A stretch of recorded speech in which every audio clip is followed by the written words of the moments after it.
This video is sponsored by Squarespace. Hello Internet, Taliesin here, and today we are talking Ranged DPS in the War Within. The spellcasting heroes who stand as far away from the baddies as possible at all times, but not because they're scared of the baddies, okay? No. Everyone knows the only thing that can scare a ranged DPS is the thought of having to do an interrupt, like ever. But Internet, it's time to look at the new expansion and see what's what. What's the most fun to play? Who's got the best hero talents? Which spec fills which niche? And then we'll all decide to play Mage and everyone will be happy. No, but seriously, there are some really fun and interesting specs in this category, so without further ado, join us as we rate the ranged DPS classes in World of Warcraft, the War Within. Okay, go.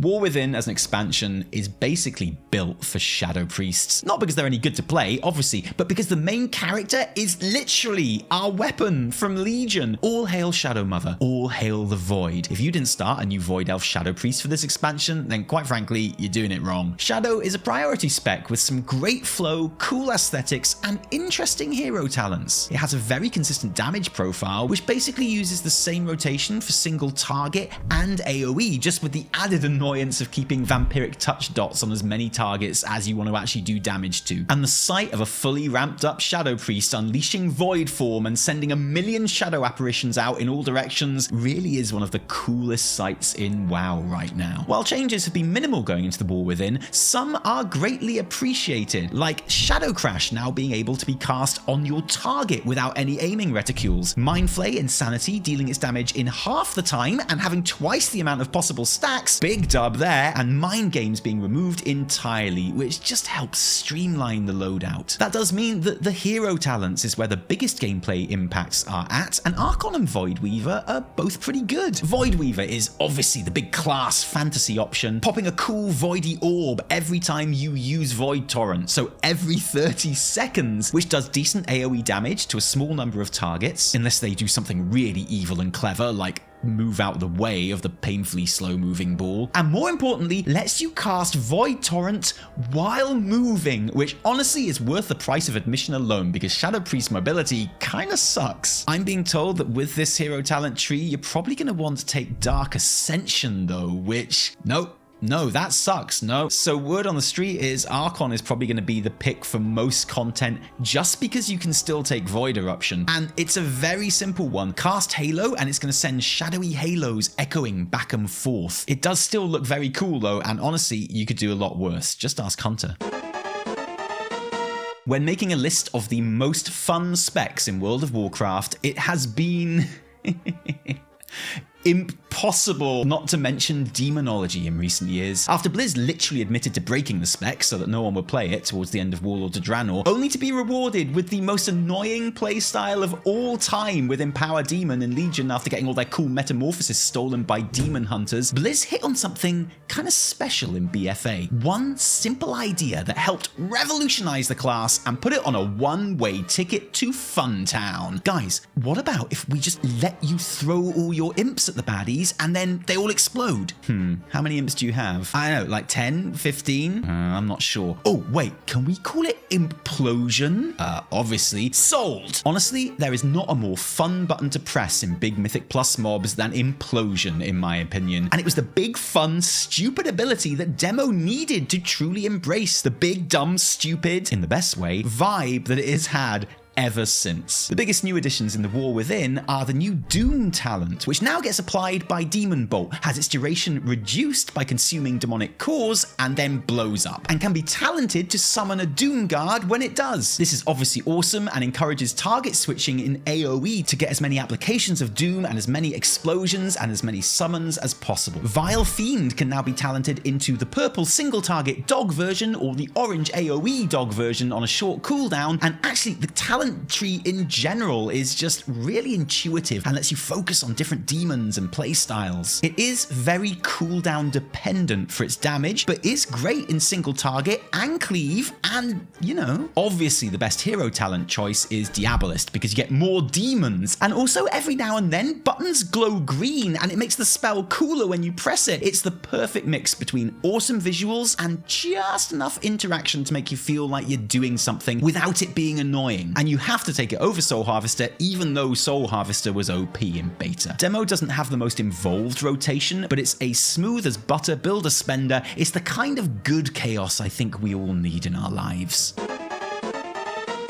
Another of WoW's traditionally more complex specs becomes just a little bit simpler while still retaining the elements that make it what it is. Affliction is the damage over time spec, applying multiple dots onto its target and then hitting them with Malefic Rapture, your new spender now that Sow the Seeds is gone, which does more damage to the target the more dots you have on it. So it's a spec that takes a lot of ramp up time, isn't great at switching targets on the fly as you'd imagine, but once you've got those plates spinning, it is always going to do steady damage in any situation, and I always think comes with a super high satisfaction rating when you successfully nurture those dots like delicate flowers blooming in a garden, except instead of flowers it's burning Fellfire curses, and instead of a garden it's like someone's head. Siphon Life and Dread Touch are two less things you have to worry about in War Within, meaning that your total damaging debuff count is a much more manageable 7. But the single target and AOE rotations are almost identical. Seed of Corruption is now just a corruption spreader for multiple targets, and new Capstone Oblivion does a shed load of damage to single targets every 45 seconds. Soul Harvester is definitely the more passive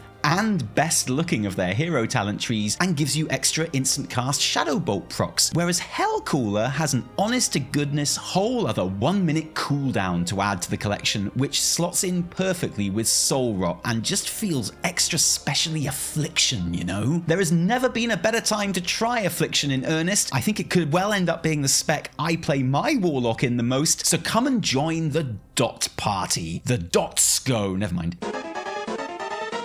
Destruction is, for me, the most World of Warcraft spec there is in World of Warcraft. Nothing says wow like this simple, steady builder spender blasting out Chaos Bolts for big crits. And in War Within, there have been some nice changes to the old reliable. The talent tree rework has seen a few interesting new options pop up. New Capstone Decimation having a chance to proc a free, almost instant cast Soulfire, which is awesome because Destro really needed a beefy, almost instant cast proc. And it really adds some dynamism to the rotation, especially as it refreshes Immolate. So alongside Channel Demon Fire and Cataclysm, you may even be able to take internal combustions, but no promises, you know. This raft of easier access and new options bizarrely comes at the expense of Havoc. Destruction's Cleave Happy signature is a bit harder to reach now and not so attractive, which means you'll probably only be taking it for very specific scenarios, which is a shame honestly, because giving Destro the best cleave ranking in this videos is usually a nice easy one for me. Generally though, this is good stuff, and the Hellcooler hero talent tree is great for Destro. The stacking instant cast Wither replacing Immolate is big, and Malevolence opening up a new haste-filled cooldown window every couple of minutes is also big. But something weird is happening with the Diabolist tree in Mythic Plus. Because of the way it benefits from just spending lots of shards, and because it helps shard generation so much, you can just spec into all of your best Hellfire talents like Inferno and spam that, even in single target, weaving in the free spells and procs that come pouring in from the Diabolic Rituals. It's manic and unusual and anti-intuitive and really fun, so Blizz will probably do something about it. Enjoy it while it lasts. Destruction is still painfully immobile, but definitely has some new toys to play with in War Within, and is definitely worth a moment of your time. Oh, hey there, beautiful. Are you a Henrik Ibsen play written in 1892? Because from what I can see, you're the master builder. By that, I mean that you can have a lot of different distinct builds to suit just about any content type, and they all look like a lot of fun. I was trying to be nice, don't worry about it. Sorry for bothering you. Everyone loves Shaman going into War Within. Although when people rave about Elemental, I always wonder which Elemental they mean. Like, do they mean the meatball spamming fire builds, which is simple, frenetic fun? Or do they mean a lightning Lightning Rod build, which honestly is one of the most complex rotations in the game at this point. Or maybe they've only played it in dungeons and they just really like Chain Lightning, and honestly, who can blame them for that? I guess it is a good thing that Elemental is all of those things and more. Fire or lightning, simple or challenging. Another big talent tree rework that is more of an ease of use improvement than a huge gameplay changer, but I do like how Ice Fury has been turned into a passive proc from Lava Burst. That's neat. And Ascendance is back as an individual node and can be paired with deeply rooted elements, so it's basically just a fire build cooldown now, but that's okay. I appreciate you, Ascendance. There's a focus on elementals as a legit cooldown, more so than in Dragonflight, and of course the Sky Fury, Wind Fury totem raid buff that all Shaman now have as part of their kit. I raved about the Stormbringer hero talent tree for enhancement in the melee video, but I don't actually like it that much for elemental. It's at its best in a Mythic Plus AOE environment where you really notice the overcharge proc on Chain Lightning and the Tempest button gets pressed even without realizing it half the time. Farseer is entirely passive, giving you a ghost friend every time you use Primordial Wave, which is nice but useless beyond 3 targets, so very much the raid choice. Oh, I think I sound like I'm being a bit down on elemental here, and that is really not the case. I love the build diversity, even if you are often just choosing which spell to spam. I love how the spell looks and feels in most situations. This is a really, really fun spec and class to play. Elemental is a top DPS choice from just about any angle in War Within.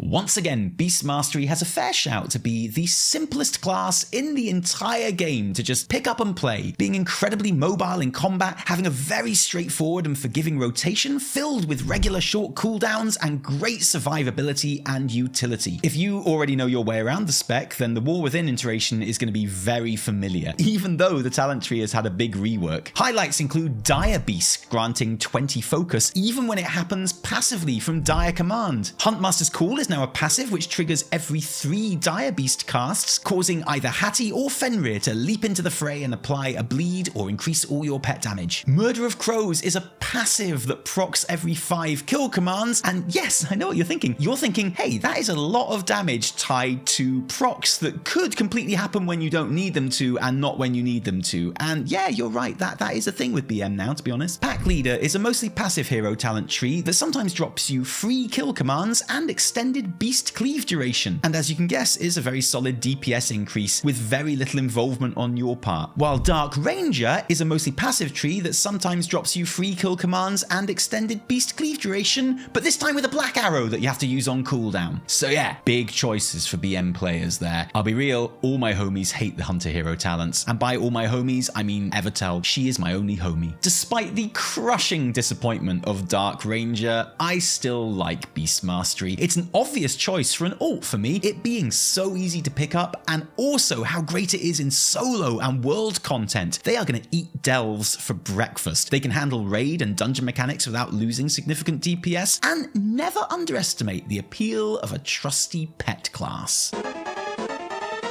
Marksmanship Hunter was in desperate need of a bit of, for want of a better term, sexing up in War Within. It needed some spice, some hot sauce on top of its pretty standard stand still, do aim shots. Aim shots are good, builder spender style. And internet, I am happy to report that after a very successful talent tree rework, Marks is already more sexy than in Dragonflight, and every so often, it serves absolute Barrage is back on the menu, but not your granddaddy's ass pull barrage. Welcome to the Gen Alpha Rapid Fire Barrage. It's barrage, but it's rapid fire. Marks already has incredible burst and sustained AOE DPS, and this is just the incredibly cool cherry on top. I love that calling the shots is now a standalone talent choice, giving MM players more true shot windows. I love that Lone Wolf punishes you less if you want to be one of those pet marksmanship hunters. It's me. I am that marksmanship hunter, since it's now only a 5% damage buff down from 10. And I love that Lock and Load is an easier pick, giving the spec some procky variants that it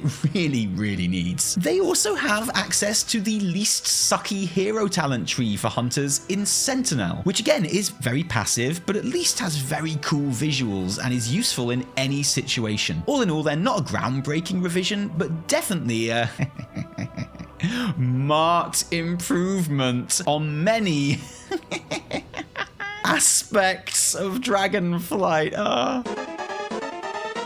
I think there is a lot to be said for a good, solid, predictable builder-spender spec. I heaped praise on Retribution Paladin in the Melee video for being just that. And if you still get sweaty thinking back to BFA's overly RNG damage profiles and want a ranged where you always know exactly where you are at all times, well, Balance is probably going to be that spec. There are no surprises here. Basically, no random procs. Actually, the most random feeling variants the spec had, Primordial Arcanic Pulsar, which granted Celestial Alignment for 12 seconds for every 600 astral power spent, got removed for War Within. Balance is more predictable than Elon Musk getting divorced. And I know what you're thinking. You're thinking, wow, Tally, it certainly sounds like you're working very hard here to make something that sounds a bit boring seem like a good thing. And yeah, okay, fine. Everyone hates Boomy now for all the exact reasons I just mentioned. It desperately needs some variance in its second-to-second button pressing.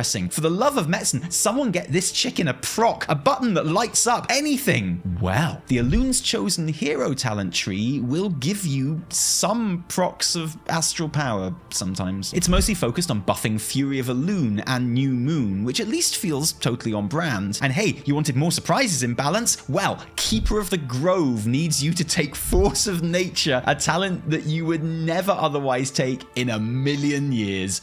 Brilliant. It does turn it into a nifty little damage window though through Dream Surge. In fact, both hero talent trees succeed in giving the spec a new short cooldown damage window, which is sorely needed. So these are good. The hero talents are good actually, but I can absolutely see why people don't like Boomy right now. I don't love playing it myself, but it does have one of the best sustained AOE profiles in the game, which is also basically effortless and comes with all the bells and whistles and awesome utility and other functionality that every Druid spec has. So there is every reason you could find plenty to love in this bird.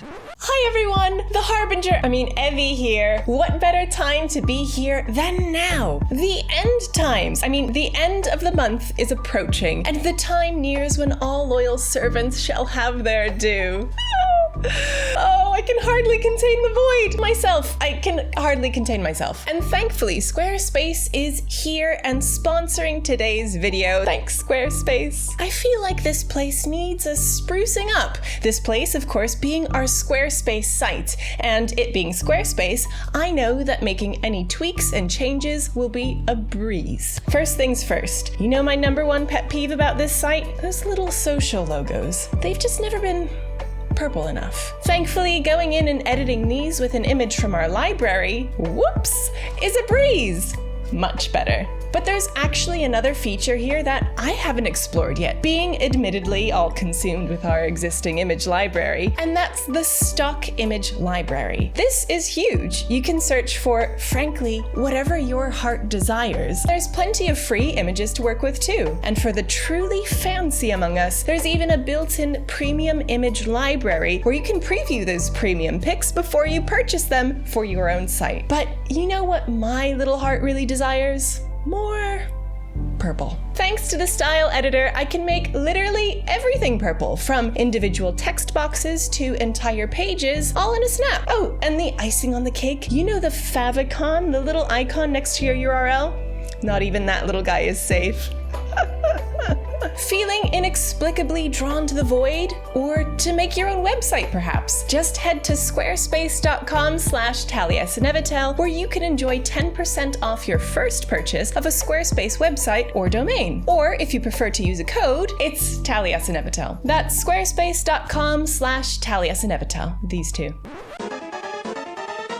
So the best thing about Evoker is you're a dragon. The worst thing about Evoker is that you're a dragon? From the get-go, Devastation has been a straightforward and powerful spec that hides some neat interactions and smart play under its shiny surface. As Evoker is the only class in the game to utilize empowered abilities that can be charged to do more damage or hit more targets, most Devastation gameplay revolves around spending essences to reduce the cooldown of those empowered spells and then dealing with the low-key semi-skill shots involved in performing them. Oh, and getting absolutely bodied by random mechanics that other ranged DPS DPS don't have to bother with, since you only have half the range as anyone else. Yay, dragons! Using empowered abilities to extend the Dragon Rage window has been capped at 20 seconds, which is a shame for the Dragon Rage ballers, but on the plus side, you can now talent into Firestorm, getting instant procs and casts, and that's extremely cool, isn't it? The new hero talent trees are both pretty good too. Flame Shaper actually adds more thought and complexity than most in the War Within, a new button that does more damage depending on how many periodic effects you have up on the target, turning your dragon into an Affliction Warlock for one glorious second. It's not like you need a PhD to work it, but it can hit very hard when you do it right. Scale Commander is very cool though, because it gives you Mass Disintegrate, letting your main spender hit 3 targets when you cast it after an empowered ability, giving Devo a level of cleave that it has never seen before. It also lets you steer your deep breath, which is huge, especially with the buffs that ability got, which means it should now finally be the central part of your rotation that it always should have been. I like Devastation. It's awesome at target switching and tight AOE, and obviously has the most incredible and unique utility and can fly like a dragon. And I accept this is 1,000,000% subjective, but if they didn't look like this, then I'd probably play this spec loads next expansion. They do look like this though. Augmentation is the most unique DPS by such a wide margin that really they're not a DPS at all, are they? But a whole other role that only they can do, so we all just have to pretend that they're ranged DPS forever, because I don't think they're going to be making any more of those support specs anytime soon, you know? With gameplay based around maintaining one buff on the tank, bestowing prescience on your extra special chosen DPS, and playing the genuinely engaging Ebb and Might uptime minigame, it's an elegant and very straightforward maintenance support spec, and lots of people think of Augmentation as the easiest DPS spec in the game, but I'm not sure that's quite accurate. I definitely think it's the most user-friendly DPS spec, and certainly the one with the least pressure involved, because even when they're being performed at their highest level, you expect Augmentation to appear at the bottom of standard damage meters, which can actually be very freeing for lots of players. For all players, your main skill expression, if you like, doesn't come from the rotation, but how you utilize your huge toolkit of utility abilities in between that. And this can involve a fair bit of game and fight knowledge, especially in Raid. An especially impactful change going into the next expansion is that the big DPS maintenance buff Prescience will automatically prioritize players who have the Sense Power buff up, as in they are using a big damage cooldown. This isn't so great in Raid, but in Dungeons is huge and will help Org players slot into those Mythic Plus pugs even more seamlessly. The Chrono Warden hero talent tree looks awesome and nudges you into paying even more attention to those maintenance buffs because of all the little interactions it has with them, and also has Warp, which basically turns your hover into a blink and is just incredible. The more straightforward choice though is once again Scale Commander, which interacts more with your damage spells, giving you Mass Eruption and again letting you steer your deep breath, which look, holy shit, at the end of the day you probably already know if the idea of playing Augmentation appeals to you. It is the only support DPS in the game after all, but it works well. It is well designed, it is fun to play, and if you want everyone to be very pleased to see you everywhere you go, this is going to be the spec for you. I have to admit that of all of the Mage specs, Frost is the one that I have the softest spot for. I'm just always happy when Frost is in a good place. It's had the least changes of the 3 going into the War Within, and keeps the same shattering stuff that you've frozen like Demolition Man, procky-based gameplay it's had since I can remember. The biggest update, honestly, being the hero talents. Frostfire doesn't feel as intuitive as it does on Fire Mage. Actually, I have to say, Frost is the least intuitive of the Mage specs for me now, which is really surprising. And even though it is the better choice in AOE situations, Spellslinger is getting called the Infinite Ice Lance tree. When you get 8 of those ice splinters on a target, it applies Winter's Chill. So when things really get rolling, it's basically just, well, it's Infinite Ice Lances. I also really like how maintaining your frozen orb and blasting with Blizzard is a fundamental part of your single target and AOE rotations. It just feels like you're utilizing everything at your disposal, even if it is a little bit samey. Frost has a case for being the burstiest Mage spec, more so than Arcane, which is insane. This shit is burstier than a balloon at a Legion of Doom reunion party. And look, I know this is silly, but it's important, okay? I really like the thud noise it makes when you throw Ice Lances. It's just really satisfying. I think that's why I've always liked Frost so much. The thud. Arcane was the subject of some unwanted attention during Dragonflight, with it being used as an example of how WoW is way too complicated now, since no new player could possibly hope to play the spec as well as a 10-year veteran world-first raider. And yeah, you know what? Arcane's big burst window mana dump playstyle is unique and interesting enough without all the finicky extra headaches that have crept in over the years. And in War Within, Blizzard's done a pretty good job of paring that back, meaning it's never been easier to get into the Arcane flow. Arcane missiles are now only castable with clear casting, which I actually really like, and talent-wise, honestly, it's like the devs came along and asked me what I specifically found annoying about this spec and then removed it as a personal favour. So Radiant Spark is gone, thank Foresight is gone, rest in piss. Conjure Mana Gem, more like Conjure Mana gone, am I right? And in their place, there's stuff like Aether Attunement, which procs every 3 times you consume clear casting and makes your arcane missiles an AOE ability. Yes, that's right, they found a way to make arcane missiles look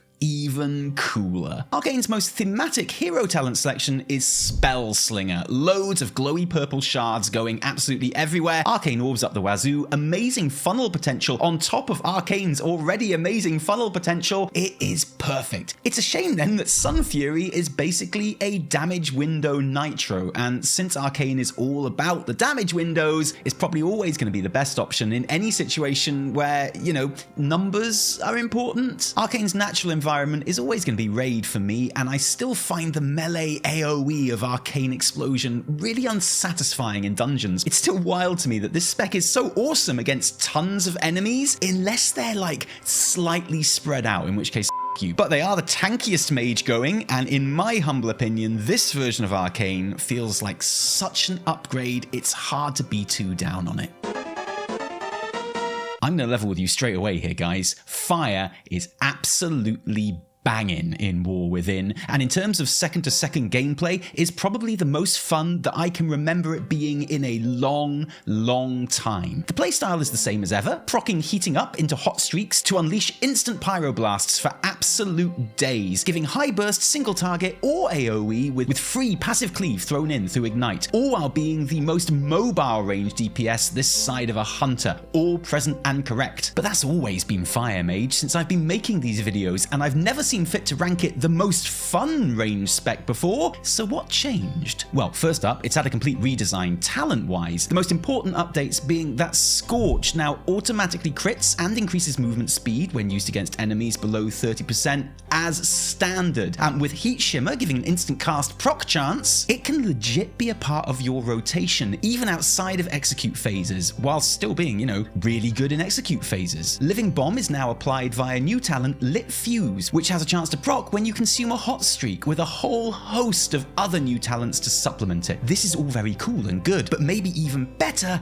is the hero talents, because Mage in general, but Fire in particular, have some of the best going in my opinion. Both Sun Fury and Frostfire look really cool, like really cool, and both are incredibly fun too. Whichever you like best is probably going to come down to where you stand on hard casting pyroblasts with Sun King's Blessing. I mean, where you stand is rooted to the spot for a few seconds, but you know what I mean. You'll probably want to keep Sun King with Frostfire. It replaces your Fireball with Frostfire Bolt and gives you stacking mastery and haste buffs to maintain, along with the odd instant cast, and it has great synergy with all the new Living Bomb stuff, and is definitely the more involved of the two. Sun Fury's biggest selling point is that it allows you to talent Unleashed Inferno instead, and along with Hypothermia is just an obscene fiery pyro machine with a harder hitting damage window and also a cool bird. Yo! The only real issue with Fire right now is that the tuning is a little bit low. Living Bomb has been nerfed and buffed, but mostly nerfed constantly throughout beta, and it's kind of important where Living Bomb's damage ends up, honestly, so who knows what the numbers will be, but gameplay wise, I've seen Fire Mage called the